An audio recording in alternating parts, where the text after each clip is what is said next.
Hello, and thanks for joining us. Welcome from me, Michael Scott in the UK, and from my co-conveners also in the UK, Tong Ping and Barnaby Powell. This is the sixth of our series of Zooms on China and the West cultural dialogues.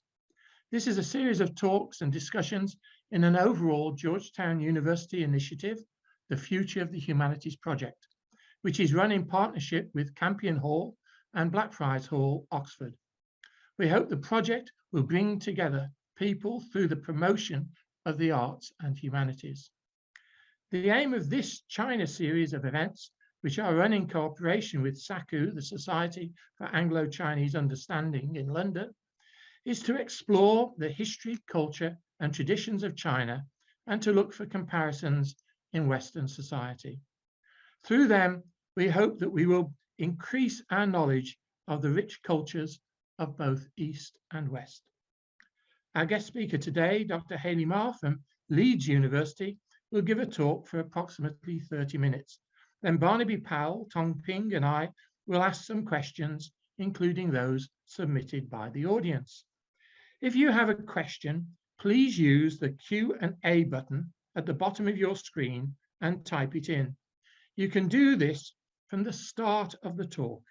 We do encourage you to submit questions earlier rather than later to make sure we can ask as many as possible. Please use the Q&A button, not the chat button. In particular, if you have any comments to make on the comparison of Chinese and Western opera, we would be interested to know them. Now, let me ask Tong Ping, who is from Chengdu but lives in the UK, to introduce Dr. Hayley Ma. Over to you, Tong Ping. Thank you, Mike. Dr. Hayley Ma is reader in performance and creative economy at the School of Performance and Cultural Industries, University of Leeds.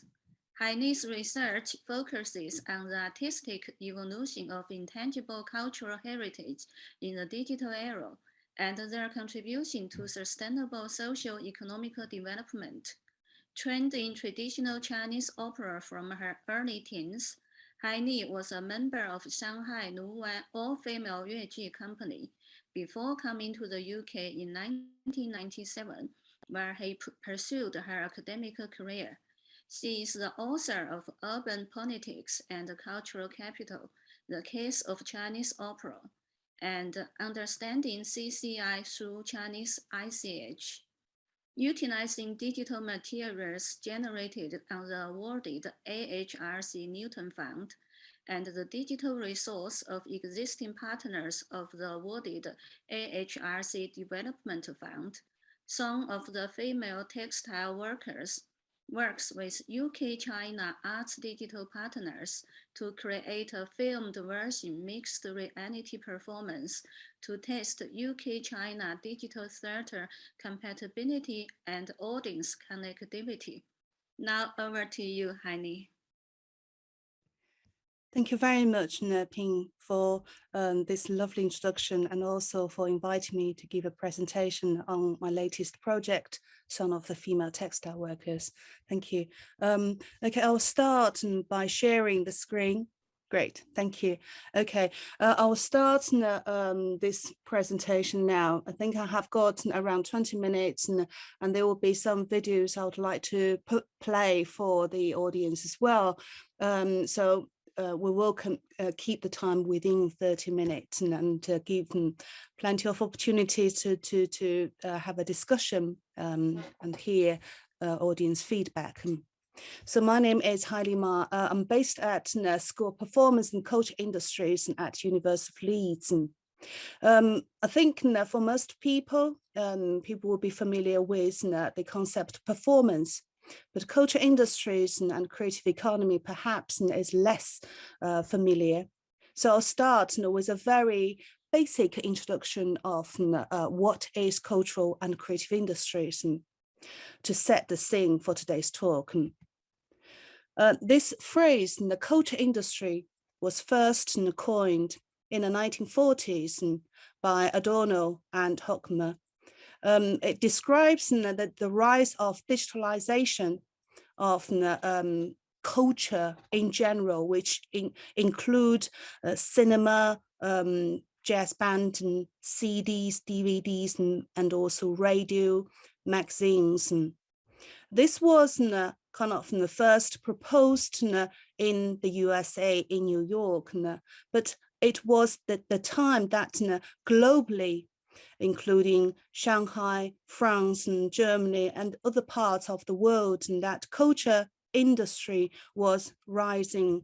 So, for example, in Shanghai, amongst the Chinese opera sphere, the regional opera forms, and the kind of digitalization of culture was quite prominent in the 1930s and 40s. And we had, as you can see from the left-hand side, actors, actresses would sing in the radio station, and that would facilitate them to boost the audience interaction during the evening performance, and the audience number will increase. And there were also mass publications of literature, as well as cinema.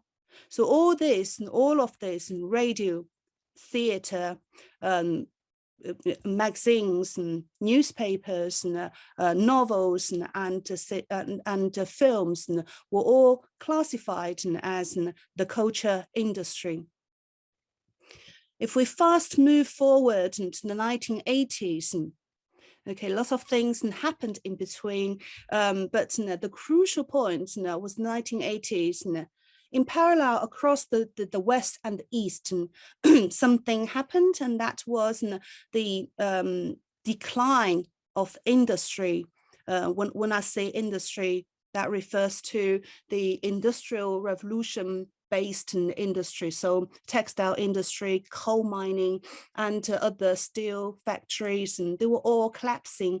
In the north, in the global north, many of the factories were moved, the industry moved to the global south, which led to the collapse of the industry, but also the community, and of course the economy.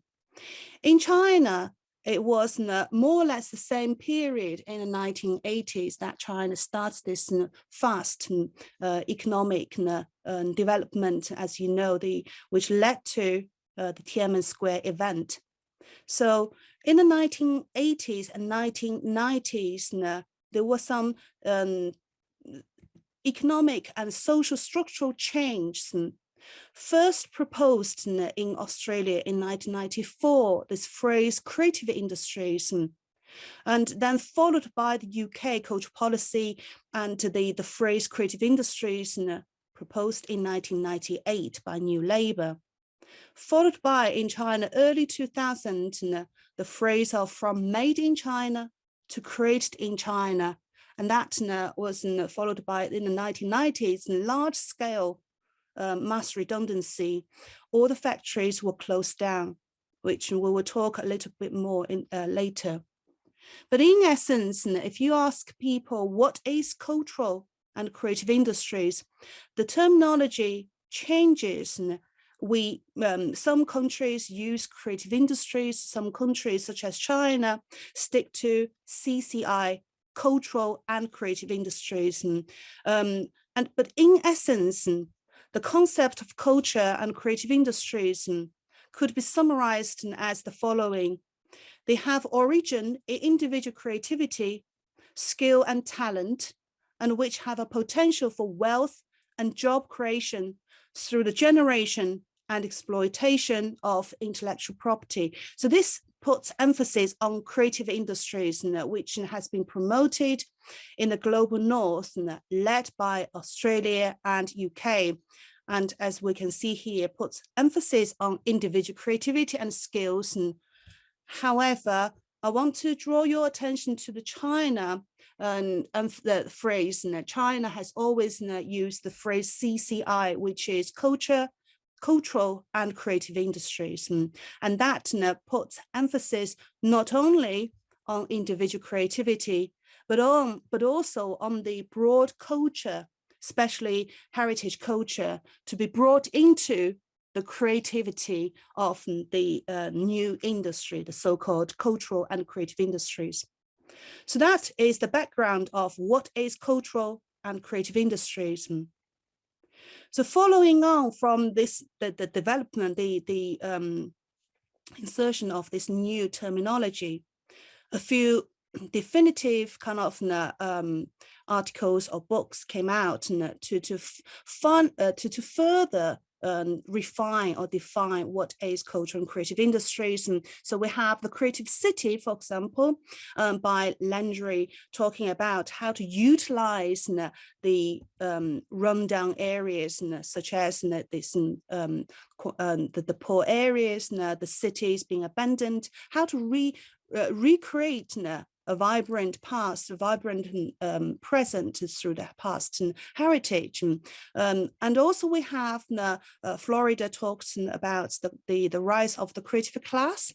So to attract, to make the city more creative, more attractive, in order to attract the class and the creative class and middle class, as well as artists and entrepreneurs. And then we also have Hawkins to talk about the creative economy. So it's all interlinked, the so-called cultural and creative industries, and to creative city, creative class, creative economy.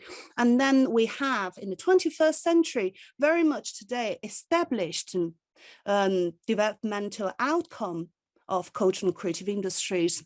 So we have the old factories turned into museums, for example, in Liverpool, as well as in Beijing, in Shanghai, and 50 in Bilbao, Australia, other cities. So the essence of cultural and creative industries has been to return the empty factories and industrial buildings to be reused, redesign of the city, to attract business investment and in order to attract creative class, and to diversify the economy away from manufacturing. So we lost textile, we lost coal mining. That's okay. We turn them into museums. We turn them into attractive flats to re-diversify the economy. In order to boost the local economy, local employment. So if you have a museum, for example, you will have the so-called catering industry, cultural industry, and service industry. The process of gentrification is quite important. Once the city has been classically designed, you will bring in investment as well as the so-called different class. And then that would further boost the economic development. So those are the background of what is cultural and creative economy, which should set the scene for today's topic, Son of the Female Textile Workers, UK-China Performance and the Creative Economy. So bear in mind what we just talked about. If we just focus on one specific post-industrial transformation, and that is textile industry. Textile industry in China as well as in UK took place more or less in the UK, it's around the 18th century. In China was around in the early 20th century, and Shanghai was at the heart of the textile industry. And in the UK, it's very much in the north. And a lot of work has been done on the textile industry in terms of the heritage sites. But what we are going to investigate in this project is the so-called intangible cultural heritage. And that is beyond the workers. What did the workers, the female textile workers, has brought with them into the factory in their spare time? What did they do in terms of culture? Did they go to the radio station, for example? Did they go to theater? Did they watch the films in cinema? If you look into the textile industries in both countries, in China, the female textile workers, large number of migrants moved from Zhejiang to Shanghai. They brought with them their hometown music, hometown singing, and that was Yueju, and developed into a modern musical theater, Shanghai Yueju. And in parallel, in the West, female workers apart from working in the textile factories, they also went into various competitions and opera singing, as well as other intangible cultural heritage and activities. Despite this, in the process of post-industrial transformation, we have, this is a Leeds Industrial Museum. It's one of the oldest textile factories in the world. You go to the museum, you will see a lot of educational programs and innovation, design, how the textile industries has really transformed itself from manufacturing large scale to design digital led. However, there's a very little talk about the intangible cultural heritage side of things. In Shanghai, it's the same. I'm sure everybody recognized this symbol, the Pearl Tao, but very few people perhaps knew that the tripod was 3 textile factories.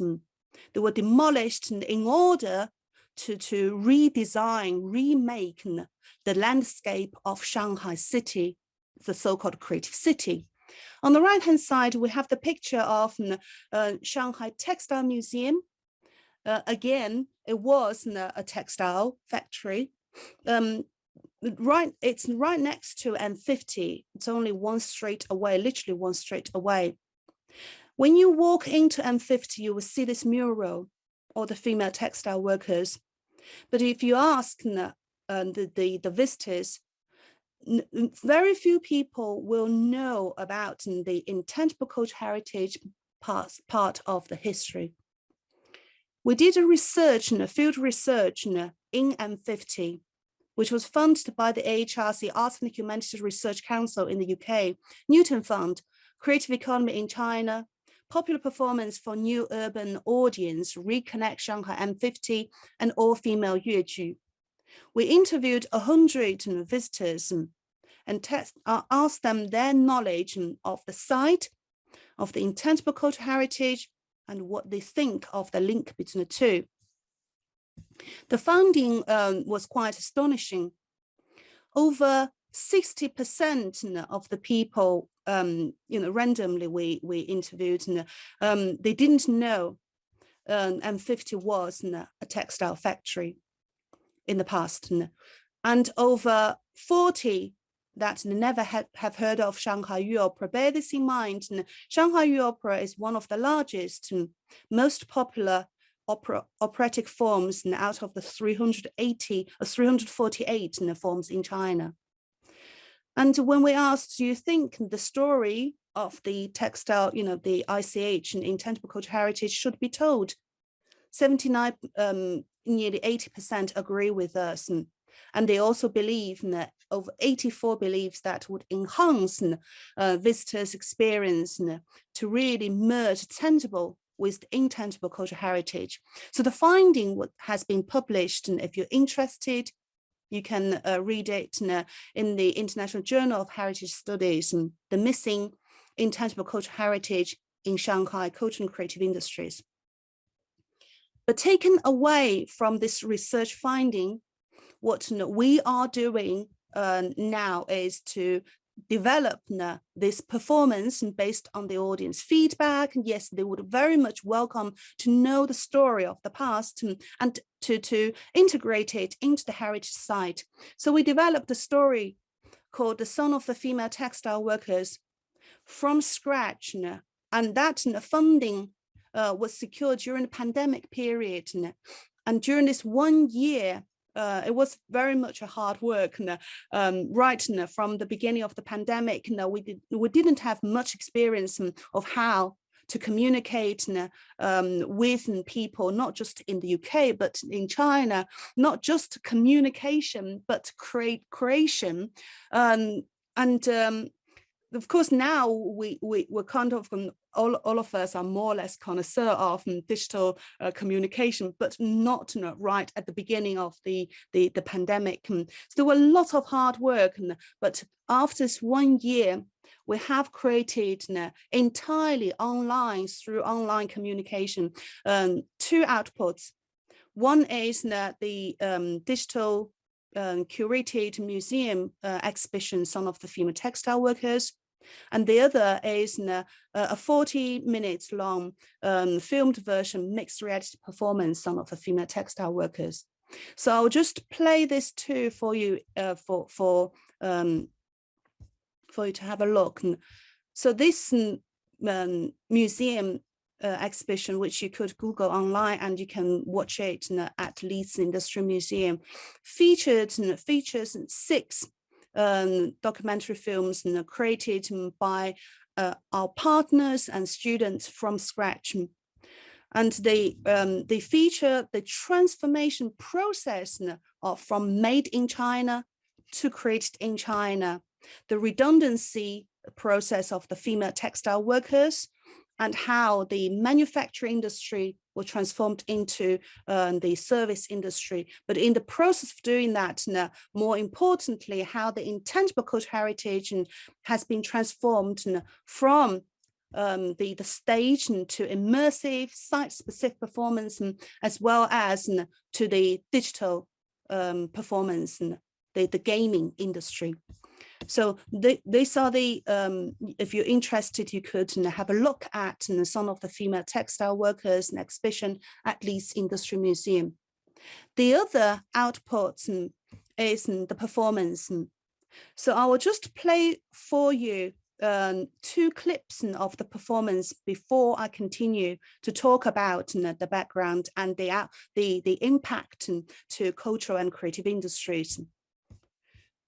It's a bit rusty, but you have to bear this in mind. The screen, for example, at the back, we were hoping to have a floor drop screen, but we have never met the partners, and in the process of negotiating, sometimes the space, and because we couldn't really see the space until we started to film, we realized that the space, for example, Shanghai Textile Museum offered us their own theater space as well, cinema space, 3D cinema space, but we just couldn't use it because it's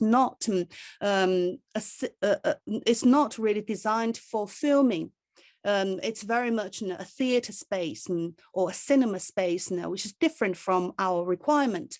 Then also in the process of producing this performance, we also had to try to sort out the scripts created from scratch, as well as the digital image and how to create this immersive effect so that we could transform it into the heritage site. So before I show you that, I just remember that, let me show you this result. So when you watch the performance, what you need to bear in mind is this is the outcome we are hoping to achieve by the end of this year. Okay, so to integrate what we have created entirely online from scratch in the past 1 year, the mixed reality performance, to integrate it into the site, heritage site. This one is Leeds Industrial Museum, and this one is M50 in the next couple of years. So when you watch the performance, and hopefully you can see its potential, but let's watch it. 太太了，但走过路过埃面搭，还是感觉像回屋里向的。侬小辰光，外婆天天夜里带侬吃了夜饭去豆腐走路、斗外滩。妈妈厂里向发个月节票子，侪是外婆带侬去逸夫舞台看的。侬老是怪妈妈不陪侬，妈妈当然想陪侬，但纺织厂是打我的重托，我不能辜负搿份信任，不能辜负党啊！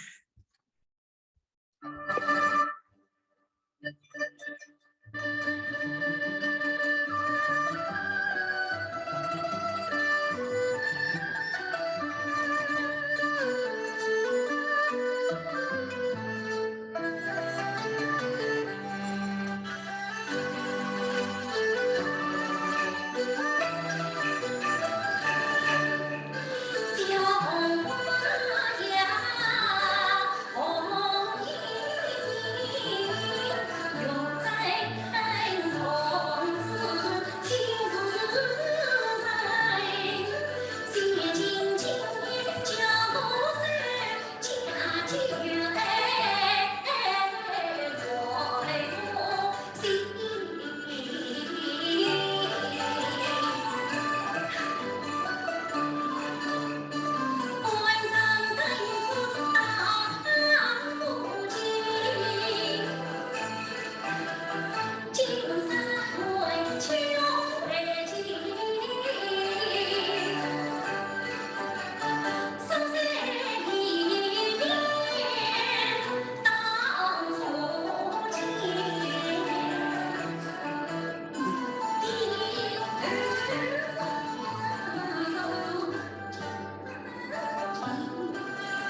Okay, I'm just going to fast forward to the end of this performance and just have a taste of the mixed reality effect. And again, all these digital effects are created by our UK digital company, whilst the Shanghai partner, which I'm very grateful, Shanghai Opera House has provided the Class A national performer 一级演员 from Shanghai Opera House, and she is the star performer. So the combination of the East and the West was a process of understanding all the symbolic meanings and cultural references.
So to conclude, what we're trying to do is utilizing the filmed version mixed reality performance that were created entirely online, which was very much a draft, and trying to test how that can, the first stage of testing is in UK, China, how to break down the symbol references and symbolic messages, and then how to integrate it into the heritage sites, and that can be viewed by audiences and appreciated by the audiences across UK and China.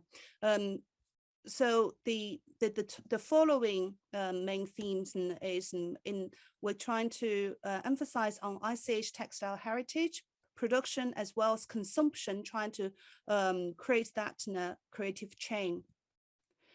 And ultimately, we're hoping to achieve across UK and China urban regeneration, regional branding, Hangzhou and Leeds are sister cities, twin cities, but I don't think either of them know that Yueju is the brand of Hangzhou. It's like the name card of Hangzhou. And heritage site as education as well as tourist attraction, and trying to create an audience engagement and identity recognition through love, butterflies and love, and through these generations of post-industrial transformation.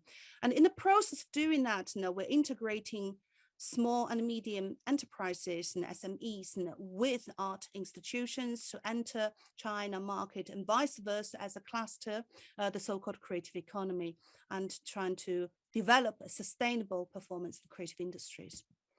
Okay, I would like to invite you just to end my talk, and we have this online performance scheduled to be delivered on the 3rd and the 5th of May across UK and China. We'll have live audience discussion across UK and China. I hope you'll be able to join us. And if you just log on to State Leeds and register, you'll be able to get a free ticket. And yeah, hopefully to see you there. Thank you very much for listening to my presentation. Okay, over to you, Michael. That was fascinating, and it encompasses what we've been trying to do on the series, because we've been trying to bring West and East together, and to see working in cooperation, and to see that within the creative industries, both within the creative form and the economic purpose of that reform, has been fascinating. I'm going to hand over though first to Barnaby. I'm sure I'll come back with questions, but I'll hand over first to Barnaby, who might have some questions. Barnaby. Oh, thanks very much. That was fascinating. Thank you, Heidi. What struck me was, and I've seen Chinese opera in both China and Taiwan, where I had it patiently explained to me, all the codes and the colors and the whips and the masks, and it was fascinating. And once you've had it explained, it makes sense. The interesting point for me was how, as you described, we almost have a different conception of culture. You're probably familiar with Matthew Arnold's description of culture, which is, even in America, it's probably the way we do things around here, or the way we do things in England. That's culture. On a higher level, culture is basically much more to do with, as he said, Matthew Arnold said, the best that's been written and said, which is the more literary. So it's something set apart. In your case, what you're describing is how culture is pressed into service to boost creativity. And that is really interesting, so that art is not something separate from, as you said, in the industrial sphere, with innovation, with technical innovation and originating new devices to power the economy. So I suppose that the only touching point in this country is, for example, big industries sponsor companies and give them money.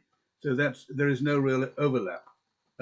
Whereas in China, it seems that culture and dance and painting are pressed into service in industry obviously to boost morale, and I guess in the case of the women, to lighten up their day, because a lot of the work will be rather repetitive and probably rather boring.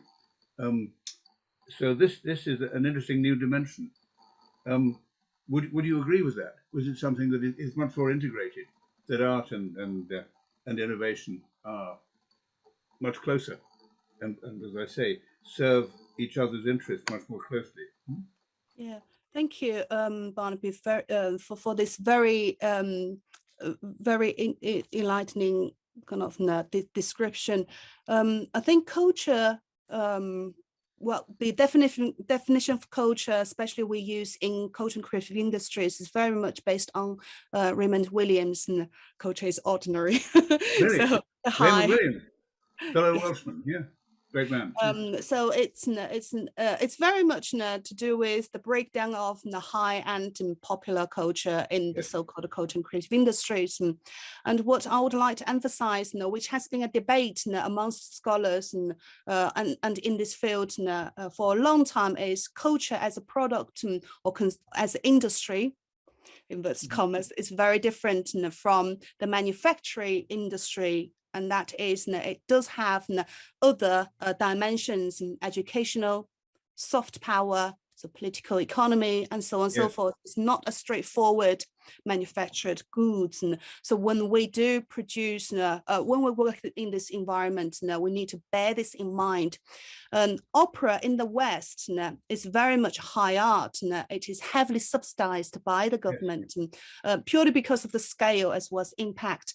Whereas in China, opera, historically speaking, has been a popular culture related to the rural population, the working class. In particular, in this operatic form, Shanghai Yue Opera, the all-female one, it was developed amongst the working class as a musical show, if you have to equate the Western art form. So today in Chinese operatic field, there are lots of operas are struggling, especially Kun opera and some Beijing opera as well. But Yue opera, Shanghai Yue opera, has a very, very healthy market, they say. That is, it would never be lacking. There's no lack of audience, and audience do pay because it was developed amongst the urban consumers. They're used to paying rather than the rural ritual performance, which is not a ticket selling purpose and for ticketing purposes.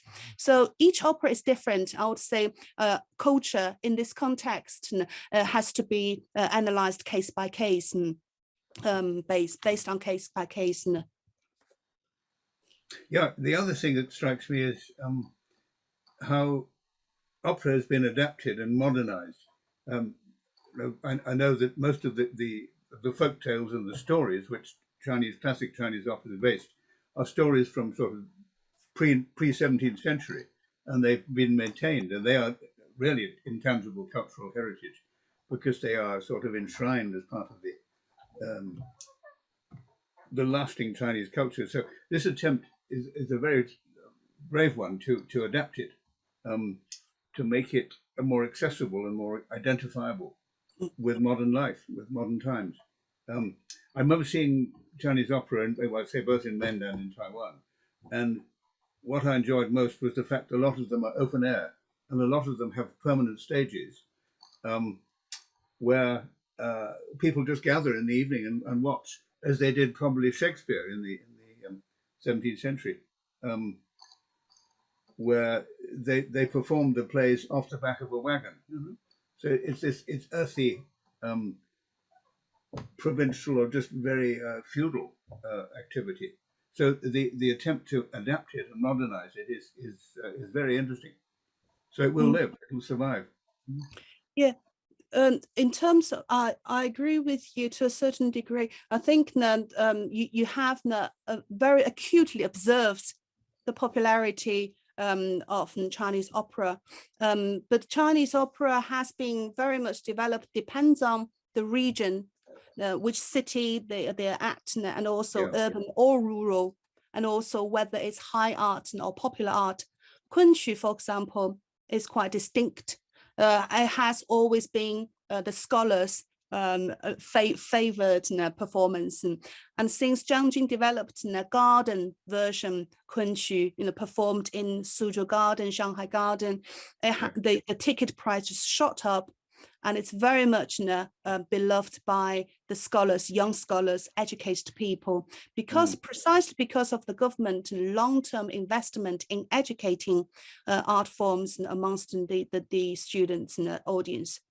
At the same time, what the government less funded is the rural ritual performance. One of my research areas is amongst Fujian region. Those regions still have very strong ancestral gathering. They perform for various festivals, and those kind of events are extremely economically vibrant. We call it ritual economy. There are lots of presents as well as offerings come together with the performance. So performance itself may not make that amount of money, but it's things around the performance is classified as ritual economy, and in turn, perhaps culture and creative industries economy. Yes, But in urban cities, the last point I want to make on this subject, and you raised it, in urban cities, IP, intellectual property, has been quite important. And in particular, when opera like Shanghai Yuan Opera House, and as well as Zhejiang Yuan Opera House, trying to develop their traditional heritage into gaming industry. Or the immersive performance industry, and that has become rather challenging, because where do you supposed to claim the IP? Like you said, it's a historical heritage. Yes. It's not individual based. Yeah. It can't really put a price on certain culture per se. So it is quite a complex issue. Yeah, thank you for raising it, and thank you. Well, yeah, the question is, how do you monetize culture? Which is, culture is basically a pleasure, isn't it? And we're not meant to have too much pleasure. So, but it's an attempt. Yes, on the ritual side, it's a matter of identifying who you are, doesn't it? And China being Chinese being a collective race, they immediately foregather and watch something that strengthens their identity and as a community, wherever they are, whichever province they're from. So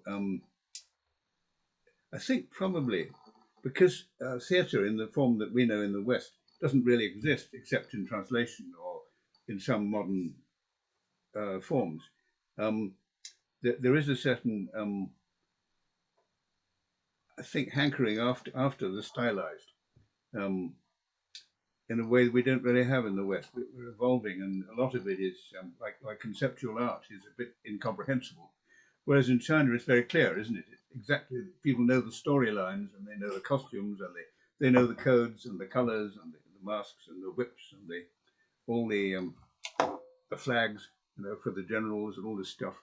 So it really does strengthen their sense of identity, and which is it's very much a matter of collective spirit, which gives rise in turn to this drive to originate devices and whether it's IP or the other thing that amuses me, having seen quite a bit in China, is how when they run out of plot, it's quite amusing, they engage in rather energetic acrobatics, and they leap around, and whether it's monkeys and that's very entertaining. You can understand why it's popular. So when the story sort of flags a bit, they have a lot of monkey business, which is it was very good. I mean, it's like circus, isn't it? Yeah, I think on that, that's a very good point. And I think lots of audience probably will be will have a connection to the acrobatic side of Chinese opera. But actually, I think that links to a specific point you made about symbolism, references, cultural references. And because China, since the under Mao's era, Mao Zedong's era, the classical culture has been very much sidelined, branded as bourgeoisie and others. So generations of people grew up lack immediate understanding of cultural references. One of the articles I'm writing at the moment, in fact, a chapter in the monograph is on the reference of Kunqu. In the 1990s, there was a program in Shanghai interviewing a group of, office and clerks and outside of Shanghai posh office and block, and they're all university graduates, and asked them, do they know Kunqu? And they were struggling to even understand this word, let alone the performance. So unfortunately, in the 1990s and until even now, a lot of performances were put on specifically to entice viewers and to excite them with acrobatic movements. And that's not just an overseas audience, but Chinese audience as well. But things are changing. They begin to develop that refined taste through generations of education in the past. about Chinese culture and heritage. Yeah, so audience's taste is changing. Yeah, it's in a sense, the textile women, what they're doing is to adapt the costume, isn't it? To modernize it and sort of make it more accessible to the present. Yeah, In the same way as in the West, we do Shakespeare in, say, in modern dress, which is I find a bit silly, but yes, it probably makes it more accessible. yeah. Thank you for raising this symbolism of Son of the Female Textile Workers. I think the essence of Son of the Female Textile Workers is about love. We're hoping that the plot of the story is 3 generations of women sacrificed, although our Chinese colleagues chose different words, embraced rather than sacrificed themselves for the bigger core of the society. So the grandmother sacrificed herself, and then the mother joined the textile industry, gave up her performance career. And then the current Lu, this character you saw on screen, is an overseas gaming industry executive. But the string, the line that string them together is love. And we were hoping to create this butterfly as the symbol of love that might connect UK and Chinese audiences. And in the process of developing the butterflies, it took our side, it was developed by Human VR, a digital company based at Sheffield. It took them a long time to understand butterflies are the symbol of love. And butterflies needs to fly this way, but not that way. So the details of how to make audience read the symbols is still in the process of being experimented. If I may ask you a question, did you read the butterflies as the symbol of love when you were watching the clips? Well, if I could ask both Mike. I'm vaguely familiar. There was quite a well-known play. I think it was based on the story you probably remember about a French diplomat who fell in love with a Chinese opera. Yeah. Actress. It was called M. Butterfly. Remember that? Yes. Madame Butterfly, yes. Yes. And then, of course, there's Puccini. There's Madame Butterfly, which is actually Japanese, but it's not. It's fake Japanese. But it's the same idea, really, isn't it? Yeah. Well, yeah. I think that's fascinating, the two of you chatting away there. As a Shakespearean, my eyes were going up and down, I think, a bit, because Shakespeare was a popular dramatist, and who made Shakespeare for the elite were the academics, not the performers. Yeah, yes, I totally agree. Yeah. And also at the end of a Shakespearean play, as modern people don't really like when they do it at the Globe Theatre in London, there would be a jig, there would be a dance, so at the end of Hamlet, there'd be a dance, there'd be a dance at the end of King Lear. Yeah. So our whole kind of concept has changed because of academia, and I say that as an academic, really. Yes. But I really enjoyed what you were saying. I think that this whole idea of the arts as an economy is a major one in the UK at the moment. Yes. And it's absurd. The arts do bring money into the economy. I'm not in exactly the same way as you're saying, but within the tourist industry, it's been massive. And what has happened with COVID has been that the theatres have closed. Our top theatres have closed. Royal Shakespeare Company begging for money in order to be able to survive. The Globe Theatre in dire straits because they are part of an economy now. Yes. So whereas if we go right back to the origins of theatre in our country, it tended to come from religious rituals and sponsored by the church and so on, and then people putting on their own plays, the trade guilds putting on their own plays, and so on and so forth. There was actually an interaction between the nature of the trade and the nature of the play in the old medieval mystery cycle. So we're kind of going back round in a circle here. But Mm, at the center of it is the importance of performance, the mm. importance of engaging people within performance. Do you think that's what you're trying to do? Certainly, I always believe performance and Chinese opera is misread in the West. It is a mass, a popular culture, still is and has always been. Like you just said, Michael, Western Shakespeare or performance has been an important part of the ritual process, and China has never stopped doing that. In the rural sphere as well as in the urban sphere, the government and Chinese government has been trying in a positive way, I would say, since the 1950s and elevated to a high art. But what they have forgotten is if the more money, sometimes the more money you give to a company, then perhaps they would have to do things for you and they begin to lose the popularity.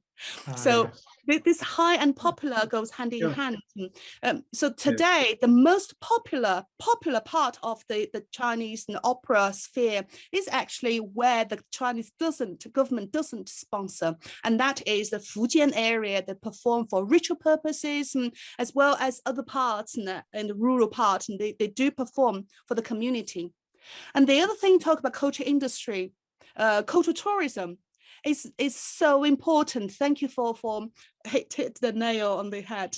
China in 2018 merged the two bureaus, culture and tourism have been scrapped. Now we have only one bureau, and that is called cultural tourism, precisely for the idea of evolving performance from ritual to for tourists, which in certain parts, in particular urban areas, are working, but it's not really it's for urban rural development, but we have to see how much it can work in rural areas, and it's too early to say. So the merge date in 2018, and we're in the early stage to wait and see how this merge could bring urban tourists to rural part of the region, and develop the economy and create a balanced, eco-friendly environment for everyone. We will assess it in a couple of years' time. But yeah. Fascinating. Tong Ping, I'll give you a chance to ask a question. Actually, my question is related to what Heini just mentioned, the cultural tourism. Because I come from Chengdu, where Sichuan opera is very famous. However, it has struggled to find some, audience over the years until the tourism boomed. So that is exactly cultural tourism. So then after that, the Sichuan opera and its face mask changing becomes very popular in some restaurants for tourists. And gradually it becomes a must-see for tourists in Chengdu. And even for people like us who live abroad, whenever I go back to Chengdu to go to watch Sichuan opera is something on my list.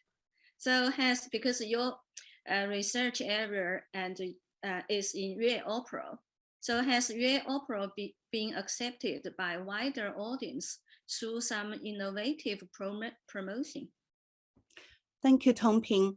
I think that Shanghai Yue Opera or female Yue Opera, because it does include in Zhejiang as well as Shanghai and other parts of China, because it was nationalized under Mao's era, and we have most of the cities and provinces have all female Yue troops today, and has the largest, apparently the most popular operatic form in the country.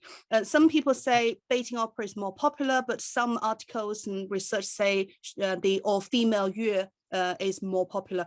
I use all-female Yue all the time, because there is another Yue opera, Cantonese Yue opera. If I'm not careful, then people think it's Cantonese Yue opera. No, I'm talking about the all-female Yue opera, which is rooted in Zhejiang, Shanghai, as well as Fujian and other parts of the country.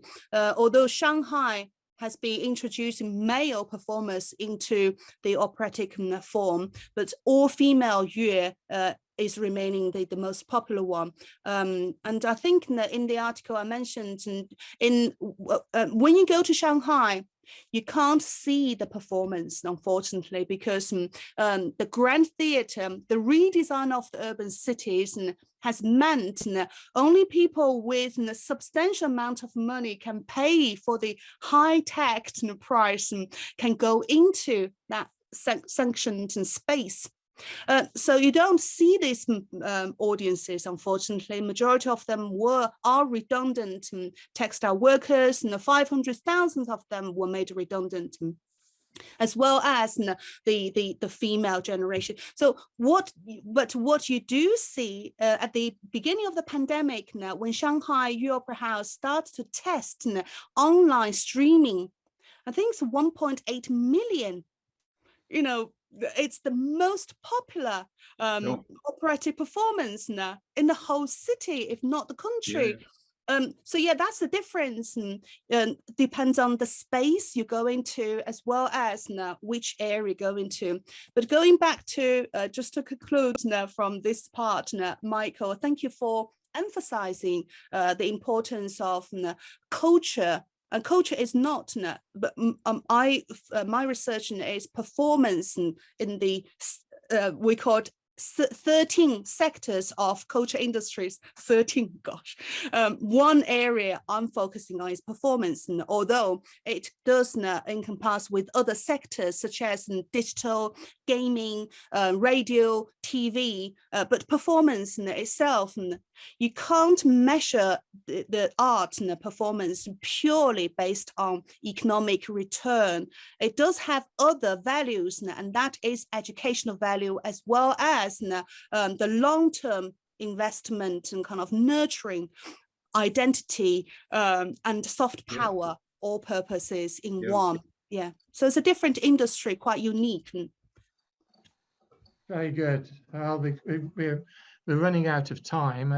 Again, I just mentioned the fact that the opera in Italy, which is seen as high opera in the UK, but the opera in Italy was always in the little villages as well, you know. And and if you go, as I am going to be privileged to go to Verona this summer, you can see a popular opera, Carmen, about tobacco workers, isn't it? You know, or tobacco worker falling in love in an amphitheater, and you'll find cross section of society within. You'll see people sitting on seats and paying most money, and I have to admit, at my age, that's what I'm going to do. But when I first went to it, I was sitting on the steps and paying very little money back in the 1970s, and hearing somebody called Pavarotti singing to all classes. You know, it's the nearest. Barnaby talked about this Chinese opera that you were describing being close to Shakespeare. It's the nearest, I think, to Shakespearean performance that I know of in the West. I'd like to thank you very much. What a fascinating discussion. I'd like to thank Barnaby as well, and Tong Ping for engaging in this discussion about creativity. Can I tell everybody about 3 events coming up? The first is on Wednesday, the 13th of April, when Georgetown University will be presenting Cosmopolitanism, an invitation for a Confucian Catholic dialogue. And this has been developed in relationship with China and the West, cultural dialogues, though only in a tangential way. But there's something coming up next Wednesday. The next event in the Literary Imagination series will be on Tuesday, the 26th of April, when Dr. Rachel Creswell will be discussing St. Anselm. And I've heard her talk about Anselm before. Fascinating talk coming up on the 26th of April. The next free speech project at the Crossroads International Dialogues event in association with the Future of the Humanities Project will be on Monday, the 25th of April, when we'll be discussing the freedom of the press. So very much importance to that at the moment. And we have some highly distinguished and experienced speakers from the USA and the UK on the 25th of April. Can I thank my colleagues at Georgetown University, the President, Jack DeGioia, Vice President, Global Affairs, Tom Banchoff, at Blackfriars Hall to John O'Connor, the Regent, Richard Finn, the Director of Las Casas Institute, and Kinga Rona Gabnai, the Administrator. At Campion Hall, my thanks to Dr. Nick Austin, SJ, Master of Campion Hall, Sarah Gray, and Ying Ying, our Campion Hall Administrators. Also, thanks to Toya Woolen, Leanne Deckert, and Catherine Temple at Georgetown, who have made this Zoom event possible, and also the whole series possible. I'd as ever like to thank my wife, Maggie, who helps me with the administration for these series. Finally, I'd like to ask thank those who asked questions. If they weren't answered today because of time constraints, we will endeavour to email answers to you. Thank you all for attending today. We will keep you in touch with any future events relating to China and the West Cultural Dialogues, which might occur in the next academic year. But for this academic year, this was the final one of the series. I'm Professor Mike Scott, Fellow and Senior Dean at Blackfriars Hall, Oxford. You can follow me on Twitter at Mike Scott Prof. Again, my thanks, Hayley, for a fascinating discussion, and to my colleagues, Tong Ping. Many thanks to you also for helping us with this series all the way through, and the same kind of thanks to Barnaby for help from you, Barnaby, in person, and for Saku. Until the next time, take care, everybody, and keep safe. Goodbye.